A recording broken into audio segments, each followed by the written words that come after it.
This video was inspired by a comment I got on my Kaveh video where I was talking about why he's infantilized by his community. It is also going to be a relatively short one as I don't have too much to say on this topic. Disclaimer, I would think this was obvious, but just in case, this isn't a video bashing one ship over the other. Rather, like the title suggests, it is discussing the reasons why these two ships are treated so differently despite having overlap when it comes to fan bases. Any overtly hateful speech towards the ship or those that ship it will not be tolerated. And before we start, I have a quick PSA. I will be going back to posting once every 2 weeks. I tried posting every week, but it was too much and I will only be getting busier in the coming weeks, so the 2-week update schedule will be better for me. That's it. Thank you for your understanding. Let's get into the video. Al-Haitham, Kaveh, Cyno and Tighnari make up about 4 members of the Sumeru Friend Group. I think the fandom name for them is Aggravate, but replace the A with a 4 since there's 4 of them, and Aggravate is a dendro plus electro reaction. So you get the point. They also share a fan base. Most people who like to ship Al-Haitham and Kaveh usually also ship Cyno and Tighnari. Not all of them, but at least based on the really good fan art I've seen of all 4 of them, most at least like seeing them together. But there is a stark difference between how both ships are interpreted. Cyno and Tighnari, despite sharing the same fandom, aren't usually subjected to the infantilization or hyper-toxic masculinization that Kaveh and Al-Haitham are subjected to, respectively. Tighnari isn't dumbed down and made helpless for Cyno's sake, even though we have seen him weak before, and Cyno isn't made into the object of toxic masculinity either, despite being a general, something both Kaveh and Al-Haitham suffer from. You'd think because they share a similar fandom, they'd be subjected to similar misinterpretations, but not really.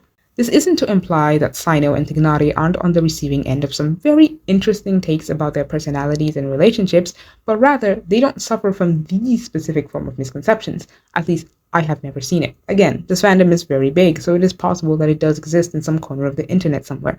They are less popular. Still popular, but less popular than Al-Haitham and Kaveh, and the less popular ship is, the less people to treat fanon as canon and grossly misinterpreted characters, and then you get attacked for calling them out on it. This is why rare pairs and less popular ships are sometimes more fun. They have less content, sure, but also less toxic people in them. I believe the reason this happens is because neither Cyno nor Tighnari lean all too hard at one gender, at least appearance-wise. They are both obviously men, but neither of them are overtly feminine or masculine. You could make an argument for Cyno, but Tighnari isn't overtly feminine, or at the very least, isn't seen like that by his fandom. So you can't really force those gender roles on them because they already kinda don't fit into it. Al-Haitham is regarded as overtly stereotypically masculine, buff and stoic. Kaveh is regarded as overtly feminine, twink-shaped and has emotions.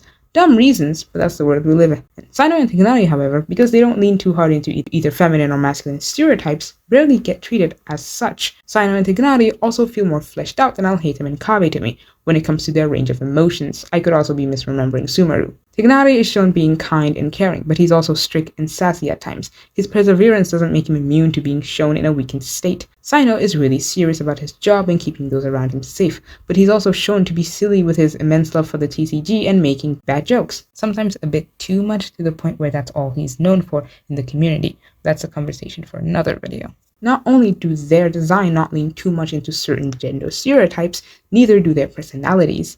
When a character attributes stereotypical traits, especially when it comes to gender, they are more likely to be overgeneralized into fitting into that stereotypical box. Al-Haitham is mostly shown being stoic, despite that obviously not being the only emotion he has. Kaveh is mostly shown being emotional, despite that not being the only mood he has. I have never been someone who sees Kaveh as overtly feminine. He has feminine traits, sure, but I do feel like some people push that a tad bit too far to the point where it's just thinly veiled misogyny. One other reason I believe they don't get treated like that is because MiHoYo allows them to interact without each other, and when they do interact with each other, they feel like separate characters. I don't know how to word that properly, but I hope you get what I mean. One of my biggest gripes with Al-Haitham and Kaveh's relationship has always been that they primarily only interact with each other, especially Kaveh, mostly to argue. I think the recent unvoiced part of the summer event is one of the few times where they interacted without arguing for like 90% of the time, and Cyno's second story quest. So hopefully MiHoYo is planning on improving their relationship and giving it some development. One other thing, I hated how Kaveh was introduced as just Al-Haitham's roommate and not his own person.